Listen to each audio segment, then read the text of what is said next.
Joining us now to break down the events on Capitol Hill is Representative Russ Fulcher, the congressman serving Idaho's 1st District. So, Congressman, it's a pleasure to have you on the program tonight. We just wrapped up, of course, the Senate's confirmation hearings regarding Judge Amy Coney Barrett. It was a little bit more amicable than the last time we had to visit this subject, of course, with Brett Kavanaugh. But I want to get your response to the events overall.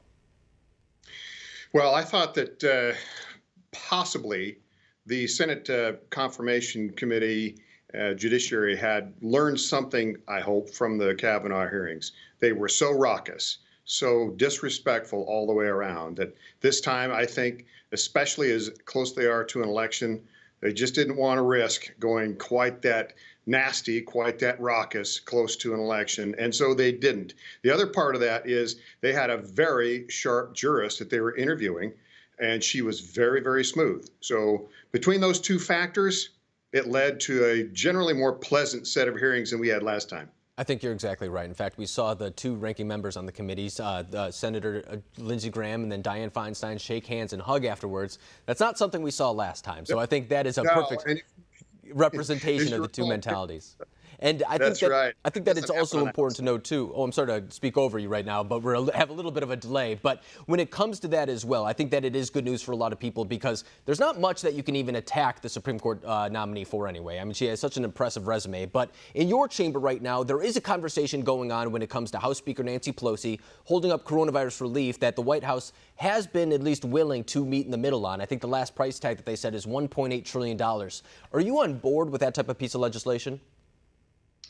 Well, it devil's in the details. Here's my understanding, and that is that the biggest sticking point has to do with monies that the Speaker wants to insert into this bill that would go towards the bailout of these cities that, at least in my opinion, have been mismanaged. That's just a non-starter for me. It's a non-starter for many of my colleagues. And there's just no reason why the taxpayer has to pick that tab up if you're not responsible for it yourself. So that's where this thing stands, as from what I can tell. I would support incremental PPP funding to extend that program, but not the way that the last version is, as I understand it. And just to be clear, too, I mean, Senate Majority Leader Mitch McConnell has offered a watered-down proposal, if you will, although most people would just call it a straight-up vote for the essentials of what is needed at this moment, and that had a $500 billion price tag. And the White House has been willing to go all the way up to $1.8 trillion. So I think that if anybody wants to make the argument that Republicans aren't willing to make concessions, I don't think that is factually correct, acknowledging how much higher they are willing to come up. But there's also this big talk right now when it comes to Hunter Biden. The New York Post, of course, coming out with a story yesterday and really shedding light on a lot of the allegations that Republicans have been making all along. Would you like to see some of your colleagues in the upper chamber exercise some oversight on that issue before November or at least afterwards? Yes, I would. If we all know that if the tables were turned and this was one of President Trump's sons, this would have already been dug into and blown way out of even bigger proportion. And so, yes, I would like to see something come to that. We need to know that as a society if this type of activity has transpired.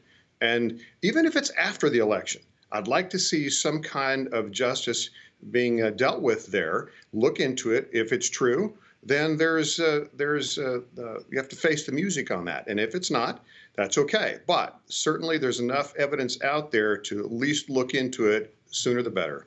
In fact, I could tell you what the Democrats would do if it was a Trump in this situation. They would try to impeach him. I mean, that is quite literally the same type of allegation that led to the impeachment saga. It regarded a quid pro quo regarding Ukraine. And now we have the New York Post stories that are quite literally making that same allegation against Hunter Biden when it comes to using his father's influence. But another issue that resurfaces amid this conversation is tech censorship. I mean, the New York Post, one of the most distributed newspapers in American history, for that matter, founded by Alexander Hamilton. This isn't just some right-wing rag, as some in the media will try to call it, was censored by tech giants for their reporting based on the viewpoint. Does this need to become part of the conservative agenda a little bit, perhaps a campaign issue, and making sure that these tech giants are held accountable? Yes, and that's actually something that I'm attempting to deal with throughout my office. We're putting forth some legislation that would at least address the transparency component, because that's exactly right. What's happening is these technology companies are actually editorializing and they're filtering this information coming and going and determining who can publish what, who can say what. That's just simply improper. And yet they're still acting like they are simply a platform. There needs to be ramifications of that. And sooner or later, it will be dealt with. I think it'll be dealt with in a impartial way. There'll be some partisanship on this, I think.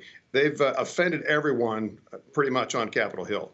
I think you're completely right, because, I mean, they are essentially getting the best of both worlds. They claim to be a common carrier, but at the same time trying to utilize those protections while not having any accountability for acting as an editor. And I think that you're exactly right. Democrats have been looking to take action against Facebook, even Twitter, when it comes to President Trump's tweets for the 2016 election. I mean, they have a laundry list of items that they criticize these tech giants for, and now Republicans have no reason to defend them. I know they're the ones who are always for free markets. They don't want to get too much into burdensome regulations, but they've been put in a corner where they have no other choice, I think, at this point because of the actions of these platforms themselves. So I think you're right. We are going to see some action on this in the near future on a bipartisan manner as that as well. But Representative Russ Fulcher, I really appreciate you coming on the program tonight, breaking down what's happening on Capitol Hill. Thank you. Measure. Thank you.